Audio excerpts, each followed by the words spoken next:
Resumen de la historia del petróleo en Argentina. El petróleo es un líquido oscuro, viscoso y de muy mal olor, y lo impresionante es que la economía del mundo gira alrededor de este producto, que además es la principal fuente de energía de toda la humanidad por hace más de 100 años. Argentina es uno de los pocos países que posee petróleo y uno de los primeros en desarrollar su explotación. Fue un 13 de diciembre de 1907 que se dio un descubrimiento que cambiaría la economía argentina. La perforación de un pozo en Comodoro Rivadavia en busca de agua llevó al hallazgo del petróleo allí en ese sitio, a una profundidad de unos 540 metros. No se sabía si realmente iban en busca de agua o iban por el petróleo, pero el lema en ese momento fue en busca de agua. En consecuencia, surgieron dos temas polémicos y de difícil solución. ¿Quién era su legítimo dueño y quién podía explotarlo? ¿A favor del Estado o a favor de las empresas privadas?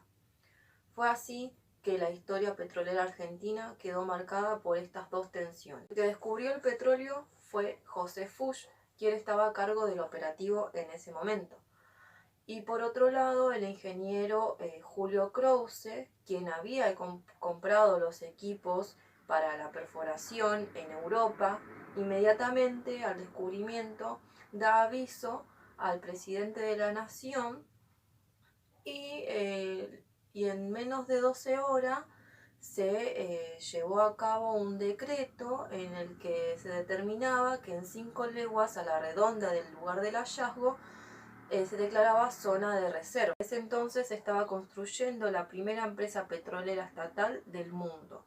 En 1910 asume el presidente Roque Sáenz Peña y la primera medida en tomar fue en decretar que la explotación del petróleo en la zona de reserva la haría el Estado. Seguidamente a esto se crea la Dirección General de Explotación del Petróleo de Comodoro Rivadavia.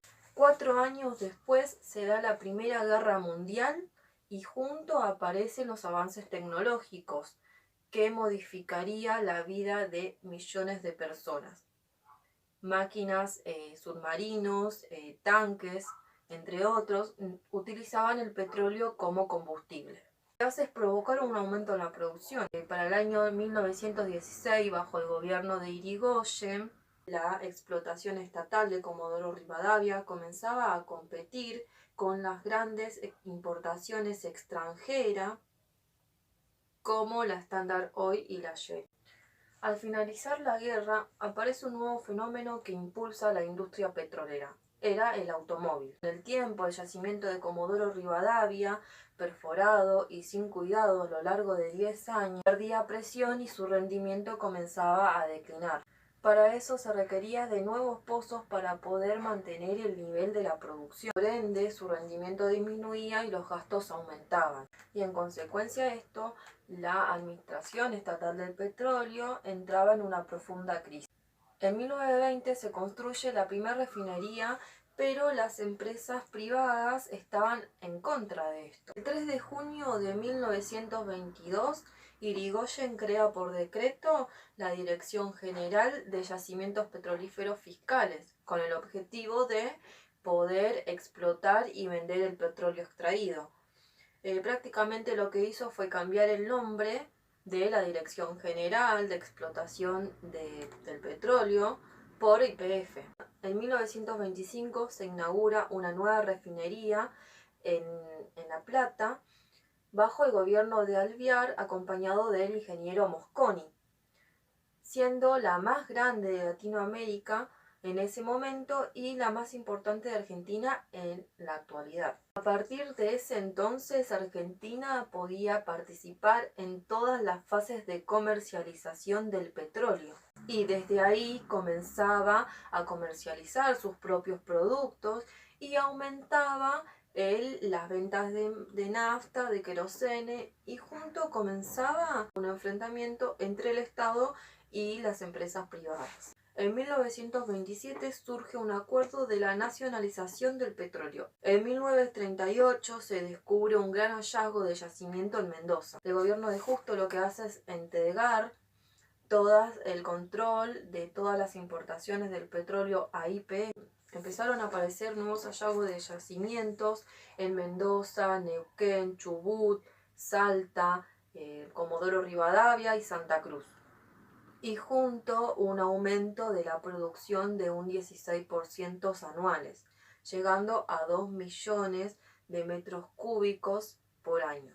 Entonces se empieza a instalar nuevas refinerías en Mendoza, Santa Fe y Salta, y se amplía la de La Plata.